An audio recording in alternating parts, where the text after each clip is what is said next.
بسم الله الرحمن الرحيم. اللهم انفعنا بما علمتنا وعلمنا ما ينفعنا اللهم الهمنا مراشد أمورنا وقنا شرور أنفسنا ربنا تقبل منا إنك أنت السميع العليم.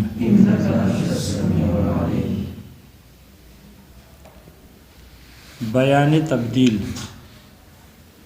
بیان تبدیل بیان کی کون سی قسم ہے؟ یہ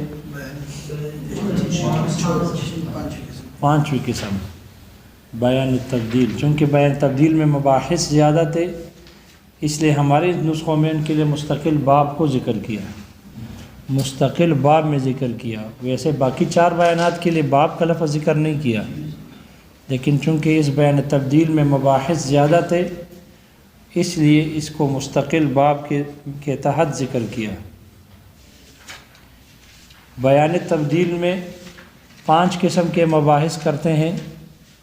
ایک اس کی تعریف کرنا، دوسرا اس کا جواز کو بیان کرنا کہ آیا تبدیل اور نسخ جائز ہے یا ناجائز ہے، اور تیسری بات یہ کہ ان کی محل کو ذکر کرنا کہ کہاں پر تبدیل ہوگا، نسخ ہوگا، کون سا محل نسخ کو قبول کرتا ہے اور کون سا محل نسخ کو قبول نہیں کرتا.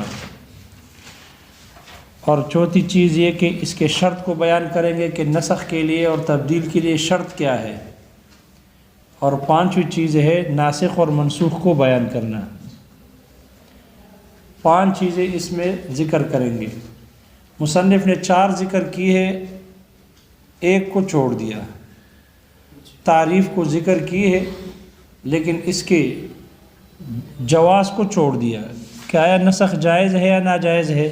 چونکہ ظاہر پاس سارے مسلمانوں کو پتہ ہے کہ نسخ جائز ہے، تو شہرت کی بنیاد پر اس کے جواز کے بحث کو چھوڑ دیا.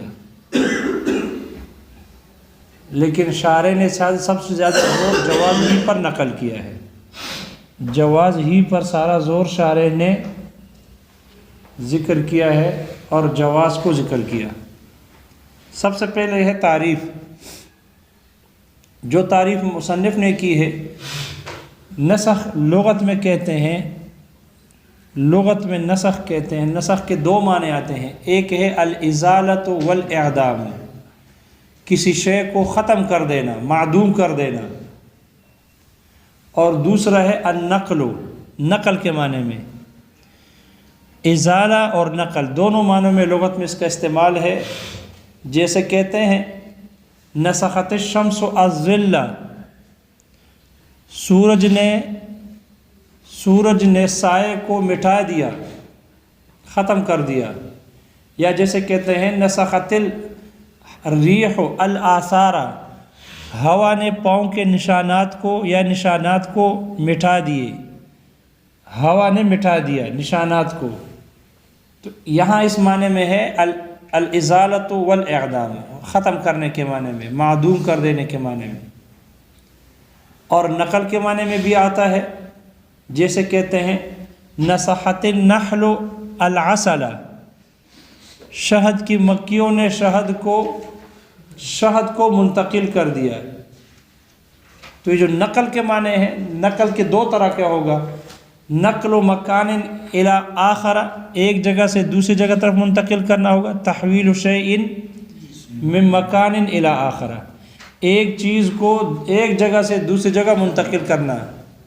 اور یا تحویل شیء من حالۃ الی اخری، ایک چیز کو ایک حالت سے دوسری حالت کی طرف منتقل کرنے کو کہتے ہیں نسخ. تو نسخت النحل العسل، شہد کی مکھیوں نے شہد کو منتقل کر دیا. اس لیے کہ شہد کی مکھیاں بھی شہد کو ایک چتے سے دوسرے چتے کی طرف منتقل کرتے ہیں. جب اپنا وہ چتہ چھوڑنا چاہتے ہیں تو شہد سارا کھا کر پھر دوسرے چتے کی طرف اس کو منتقل کر دیتے ہیں. یہ 2 معنی ہیں. نسخ کے لغت میں الازالۃ والاعدام، اور دوسرا معنی ہے النقل، نقل یا ایک جگہ سے دوسری جگہ یا ایک حالت سے دوسری حالت کی طرف منتقل ہونے کو کہتے ہیں۔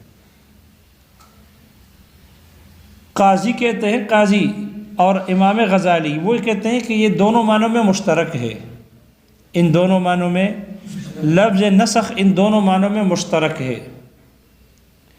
جبکہ ابو الحسین کہتے ہیں البصری، وہ کہتے ہیں کہ نہیں، یہ نسخ والے معنی میں، ازالے والے معنی میں حقیقت ہے، اور نقل والے معنی میں مجاز ہے، نقل والے معنی میں مجاز ہے، اور امام نے اسی کو ترجیح دی ہے۔ البتہ امام قفال رحمہ اللہ اس کے برعکس کہتے ہیں، وہ کہتے ہیں یہ نقل میں حقیقت ہے اور ازالے میں مجاز ہے، ازالہ اور اعدام میں کیا ہے؟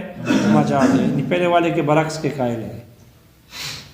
پھر آگے اس میں بھی مزید اختلاف ہے کہ آیا شریعت کے مناسب کون سا ہے، الازالہ ہے یا النقل ہے؟ تو بعض لوگوں نے کہا کہ زیادہ بہتر یہ ہے کہ نسخ بمعنی ازالہ ہو، الازالۃ والاعدام ہو، جبکہ بعض حضرات کہتے ہیں کہ نہیں، شرعی حکم کے مناسب اور شریعت میں نسخ کے زیادہ مناسب معنی وہ نقل کے ہیں، ازالہ نہیں۔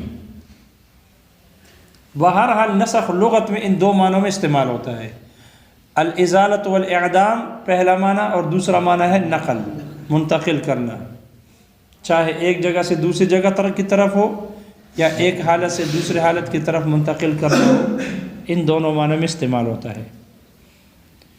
اصطلاح میں مصنف نے تعریف ذکر کی ہے، نسخ یہ بیان ہے لمدت الحکم المطلق، ایسے حکم کے مدت کا بیان ہے کہ جو حکم مطلق ہے، جو حکم کیا ہے؟ مطلق ہے، وقت کی قید سے آزاد ہے، وقت کی قید کے ساتھ مقید نہیں ہے، اس سے مطلق ہے، کہ جو حکم اللہ کو معلوم تھا لیکن اللہ نے اس کو مطلق ذکر چھوڑ دیا، اس کی قید ذکر نہیں کی، تو اللہ تعالیٰ کے حق میں یہ اللہ نے اس کو مطلق چھوڑ دیا، تو لوگوں کے حق میں بظاہر اس حکم کا بقا تھا کہ یہ حکم باقی رہے گا۔ تو مصنف کہتے ہیں کہ نسخ یا تبدیل یہ ایسے حکم کا بیان کرنا ہے، ایسے حکم شرعی ہے اور جو مطلق ہے اس کے مدت کا بیان ہے کہ جو اللہ نے اس کو مطلق ذکر کیا ہے، قید ذکر کی نہیں ہے، مطلق چھوڑا ہوا ہے، جبکہ بندوں کے حق میں بظاہر اس کا بقا تھا کہ یہ حکم باقی رہے گا اور یہ منسوخ نہیں ہوگا، لیکن چونکہ اللہ کے ہاں یہ متعینہ تھا، ایک وقت تک کے لیے تھا، لیکن اللہ نے اس کی قید کو ذکر نہیں کیا، اس لیے شریعت کے حق میں، صاحب شرع کے حق میں یہ حکم، یہ نسخ جو ہوتا ہے یہ بیان ہوتا ہے، لیکن عام انسانوں کے حق میں، بشر کے حق میں یہ نسخ ہے، کیونکہ عام انسان چونکہ بظاہر یہی سمجھتے ہیں کہ اس میں کوئی قید ہے نہیں، پتہ نہیں یہ حکم کب تک کے لیے، تو وہ یہی سمجھتے ہیں کہ یہ حکم ہمیشہ کے لیے ہوگا، لیکن جب وہ حکم منسوخ ہو جائے، اٹھا دیا جائے، ختم کر دیا جائے، تو ان کو عامۃ البشر وہ سو کہتے ہیں کہ یہ حکم منسوخ ہو گیا۔ تو بشر کے حق میں قید نہ ہونے کی وجہ سے اور ان کے ہاں اس کا ظاہر باقی رہنے کی وجہ سے لوگ اس کو نسخ، لوگوں کے ہاں یہ نسخ ہے، لیکن شریعت کے ہاں یہ بیان ہے، اس لیے کہ شریعت شارع، صاحب شرع، ان کو معلوم تھا کہ یہ حکم فلاں وقت کے لیے ہے، پھر اس کے بعد یہ ختم ہو جائے گا، تو اگر اس وقت کے بعد حکم اٹھ جائے، ختم ہو جائے، تو ان کو پہلے سے معلوم تھا، بیان ہے اس کے لیے نسخ نہیں۔ لہذا لوگوں کے حق میں یہ تبدیلی اور نسخ، جبکہ صاحب شرع کے حق میں یہ بیان ہے۔ مصنف کہتے ہیں یہ ایسا ہی ہے جیسے کہ قتل ہے، قتل کرنا۔ دیکھو ایک آدمی دوسرے کو قتل کر دیتا ہے، قصدن کرے یا عمدن کرے یا خطأن کرے، قصدن ہو یا خطاً ہو، اگر ایک آدمی دوسرے کو قتل کر دے تو ہمیں تو پتہ نہیں چلتا کہ یہ کب تک زندہ رہے گا، لیکن ہم تو ظاہر طور پر یہی سمجھ رہے ہیں کہ اگر یہ بندہ قاتل اس کو قتل نہ کرتا تو یہ ایک مدت تک باقی رہتا، زندہ رہتا، لیکن اس قاتل نے اس کی اس مدت کو ختم کر دیا اور اس کو مار دیا، لہذا ہمارے حق میں یہ نسخ ہے، یہ تبدیلی ہے۔ قاتل نے مقتول کے حالت کو تبدیل کر دیا، اس کی زندگی کو ختم کر دیا۔ اگر یہ فائرنگ نہ کرتے، اگر یہ اس کو قتل نہ کرتے تو ہم یہ سمجھ رہے تھے کہ یہ ایک وقت تک زندہ رہتا، چونکہ ہمارے حق میں یہ نسخ ہے، اس وجہ سے ظاہر کے اعتبار سے اس وجہ سے اس پر دنیا میں یا تو اگر عمد ہے تو قصاص واجب ہے، اور اگر خطا ہے تو دیت واجب ہے دنیا میں۔ آخرت میں عقاب کا مستحق ہوگا، آخرت میں اس کو سزا ملے گی، لیکن دنیا میں جو اس پر دیت واجب کی جاتی ہے یا اس پر قصاص واجب ہوتا ہے، یہ ہمارے حق میں چونکہ تبدیلی تھی۔ صاحب شرع کے حق میں یہ بیان ہے، اس لیے کہ اس کی مدت پوری ہو گئی، اب اس نے مرنا تھا۔ قاتل نے اس کی زندگی ختم نہیں کی، قاتل میں اس میں کچھ تبدیلی نہیں کی، اس لیے کہ اس کے یہاں سانس ختم ہو گیا، اس کی مدت ختم ہو گئی، قاتل کے فعل سے ہوا ہے۔ لیکن قاتل یہ نہیں کہ قاتل اگر اس کو نہ مارتا تو یہ 1 منٹ 2 منٹ 1 لمحہ 2 لمحہ مزید زندہ رہتا، نہیں، ایسا نہیں ہے۔ اس لیے کہ صاحب شرع کے ہاں اس کا وقت متعین تھا کہ یہی 1 منٹ پہلے اس نے 1 منٹ اس 9 بجے پر اس نے مرنا تھا۔ قاتل نے اس کے وقت کو مقدم نہیں کیا کہ اگر قاتل نہ مرتا تو یہ 15-20 سال 50 سال مزید رہتا، نہیں، بلکہ اس کا وقت مقرر تھا اور اسی 9 بجے مرنا تھا، 9 بجے مر گیا۔ اس لیے کہ جس کا وقت مقرر ہو تو وہ وقت اس سے پھر تاخیر نہیں کرتی۔ اذا جاء اجلهم لا يستأخرون ساعة ولا يستقدمون، جس کی موت آ جائے، جس کی مقررہ وقت آ جائے تو اب اس سے وہ 1 لمحہ نہ آگے جا سکتا ہے نہ پیچھے جا سکتا ہے، نہ وقت سے پہلے مر سکتا ہے نہ وقت کے بعد جو مقررہ وقت ہے، نہ اس سے 1-2 لمحے آگے جا سکتا ہے۔ لہذا پھر قاتل تو صاحب شرع کے حق میں یہ بیان بن گیا ہے۔ یہ کیا ہے؟ یہ بیان ہے، اس لیے کہ ان کو پہلے سے معلوم تھا، لیکن چونکہ مطلق چھوڑا ہوا ہے، ہر ایک کے اوپر لکھا ہوا نہیں ہے، 20-30 سال 50 سال 60 سال لکھا ہوا نہیں ہے، اس لیے ہمارے حق میں یہ چونکہ بظاہر یہ بقا تھا، ہمارے حق میں نسخ ہے، اس لیے ہم دنیا میں ہم یہی سمجھ رہے ہیں کہ اگر اس کو یہ نہ مارتا تو زندہ رہتا۔ تو اس وجہ سے چونکہ ہمارے حق میں نسخ ہے، دنیا میں اس پر احکامات ظاہر پر جاری کیے جاتے ہیں، اور اگر خطا ہے تو اس پر دیت واجب، اور اگر عمد ہے تو قصاص واجب ہے دنیا میں، اور آخرت میں اس کو سزا ملے گی۔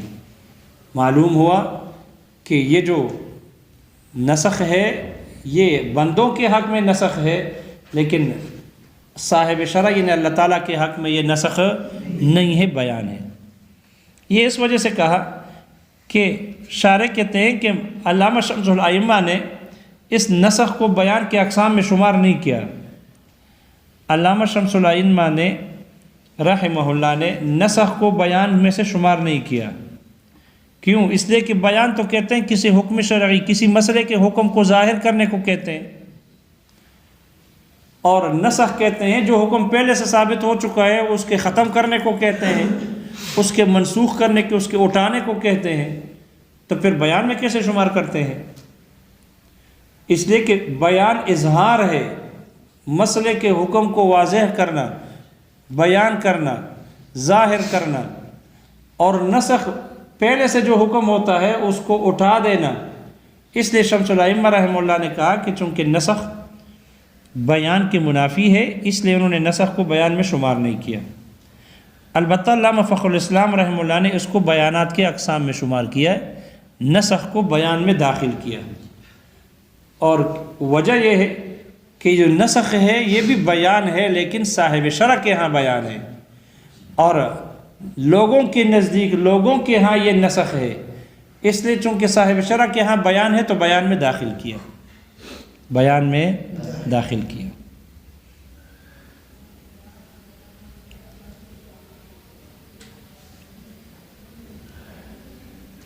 تو نسخ کی تعریف جو مصنف نے کی ہے وہ یہ کی ہے کہ یہ بیان ہے لمدت الحکم، ایسے حکم کے مدت کا بیان ہے جو کہ مطلق ہے، جو کہ کیا ہے؟ مطلق ہے، جو اللہ کو معلوم تھا لیکن اللہ نے مطلق چھوڑ دیا۔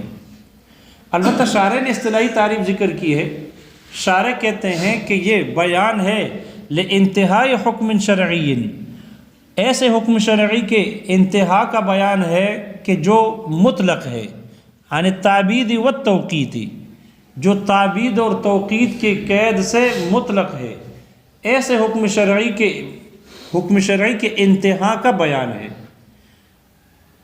ایسے حکم شرعی کے انتہا کا بیان ہے جو توقیت اور تعبید کے قید سے مطلق ہے اور حکم شرعی ہے، نص کے ذریعے سے، بنص متأخر عن موردہ، ایسے نص کے ذریعے سے ہے کہ جو نص پہلے والے حکم کے نازل ہونے کے بعد میں ہے، متأخر ہے پہلے والے حکم سے۔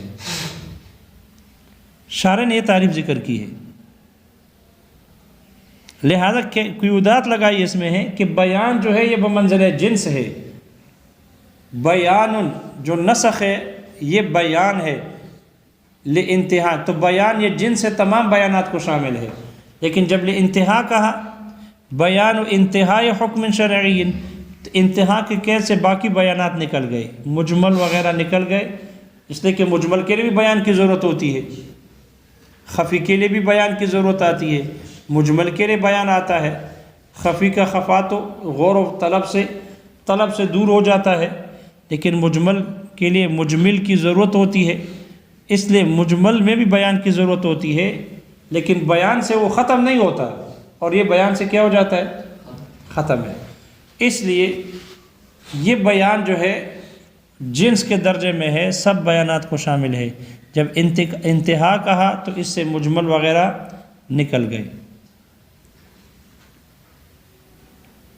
اور وہ حکم بھی نکل گیا جو ابتداءً ثابت ہو، ابھی اس پر دوسرا حکم اس کے نسخ کے لیے نہ آیا ہو، ابتداءً جو حکم ثابت ہے وہ بھی ان سے نکل گیا۔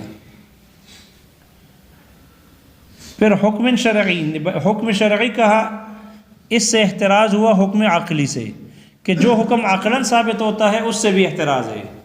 مثال کے طور پر اباحت اصلیہ حکم عقلاً ثابت ہے، یہ جو باقی افعال میں جو اباحت اصلیہ ہوتی ہے اشیاء میں کہ یہ اصلاً مباح ہے، تو یہ جو اباحت اصلیہ ہے یہ عقلاً ثابت ہے، تو اس سے بھی احتراز ہے، اس لیے کہ وہ